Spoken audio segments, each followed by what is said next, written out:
జై శ్రీమన్నారాయణ. జై జై శ్రీమన్నారాయణ. ప్రియ భగవద్ బంధువులారా, అష్టలక్ష్మి పీఠం నుంచి మనం కొన్ని మంచి విషయాలని స్మరించుకునే ప్రయత్నం చేస్తున్నాం. ముందుగా మీ అందరికీ కూడా అష్టలక్ష్మి పీఠం నుంచి అమ్మవారి మంగళాశాసనాలు. భాగవతోత్తములు అని అంటూ ఉంటారు కదా, అందులో ప్రప్రథమంగా మీ అందరికీ బాగా తెలుసు ఒక మంచి మహానుభావుడు. చెప్పండి, ఆ మహానుభావుడు పేరేంటో జస్ట్ ఐడెంటిఫై చేయండి. ప్రహ్లాదుడు. మనందరికీ బాగా ఇష్టమైనటువంటి ది బెస్ట్ డివోటీ ఎవరు? ప్రహ్లాదుడు. మన వాళ్ళు ప్రహ్లాదుడి గురించి అందమైనటువంటి ఒక చక్కని శ్లోకం చెప్తారు. ప్రహ్లాద నారద పరాశర పుండరీక వ్యాసాంబరీష శుక శౌనక భీష్మ దాల్భ్యాన్ రుక్మాంగుదార్జున వశిష్ఠ విభీషణాదీన్ పుణ్యాన్నిమాన్ పరమ భాగవతాన్ స్మరామి. పరమ భాగవతోత్తములుగా చెప్పేవారిలో మొట్టమొదట అంటే ప్రహ్లాదుడు. మొట్టమొదట నారద మహర్షి మహానుభావుడు.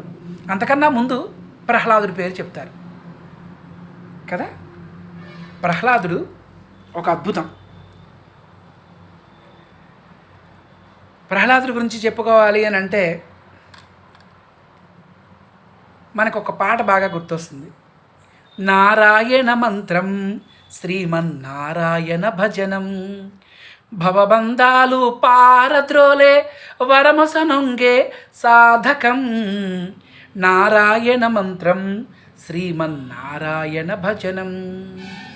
తల్లి తండ్రి నారాయణుడే, గురువు దైవం నారాయణుడే, ముక్తి విధాతవు నారాయణుడే, భవబంధాలు పారద్రోలే వరముసనొంగే సాధకం.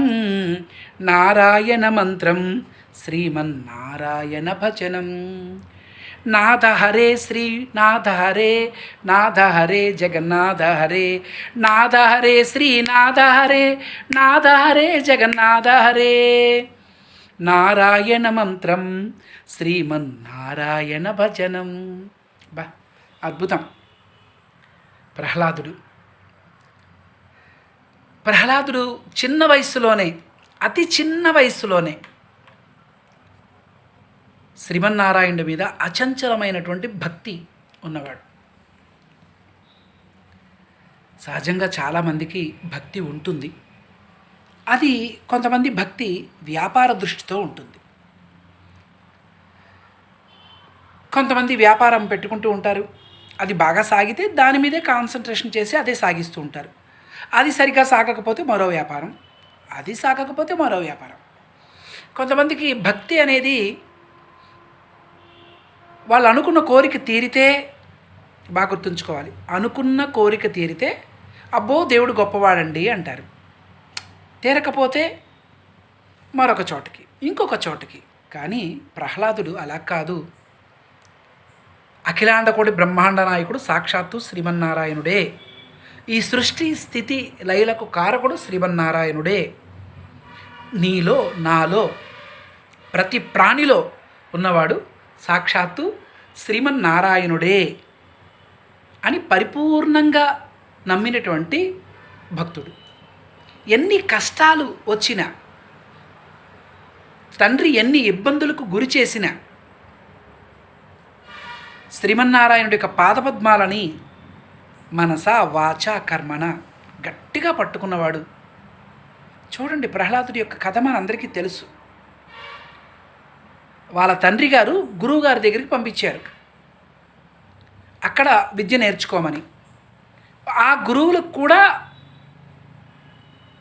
సాక్షాత్తు శ్రీమన్నారాయణుడే పరతత్వమని చెప్పాడు. సరే, మనకి శత్రువురా మీ పెదనాన్నగారిని చంపినవాడు, నువ్వు ఆ హరినామం మాను అని చెప్పినప్పటికీ కూడా బ్రహ్మరుద్రాదులు, అష్టదిక్పాలకులు, నవగ్రహాలు, సమస్త ప్రాణికోటికి కూడా, వీళ్ళందరికీ కూడా దిక్కు శ్రీమన్నారాయణుడే అని నిరూపించాడు ఎవరు? మన ప్రహ్లాదుడు. ఓహో, అట్లాగా అయితే ఏది నువ్వు నమ్మిన భగవంతుడు ఎక్కడుంటాడో చూపించు అని అంటే, ఇందుగలడు అందులేడని సందేహం వలదు, ఇందుగలడు అందులేడని సందేహం వలదు, ఎందెందు వెతికి చూచినా అందందేగలడు చక్రి సర్వోపగతండు. ఇక్కడ అక్కడ అని కాదు, అన్ని చోట్ల ఉన్నాడు. ఆహా, అలా అయితే ఈ స్తంభంలో ఉన్నాడా? ఉన్నాడు. సాక్షాత్తు ప్రహ్లాదుడిని రక్షించడం కోసం, దుష్ట సంహారం చేయడం కోసం సాక్షాత్తు శ్రీమన్నారాయణుడు నారసింహుడుగా అవతరించాడు. అవతారం ఘట్టం మనందరికీ తెలుసు.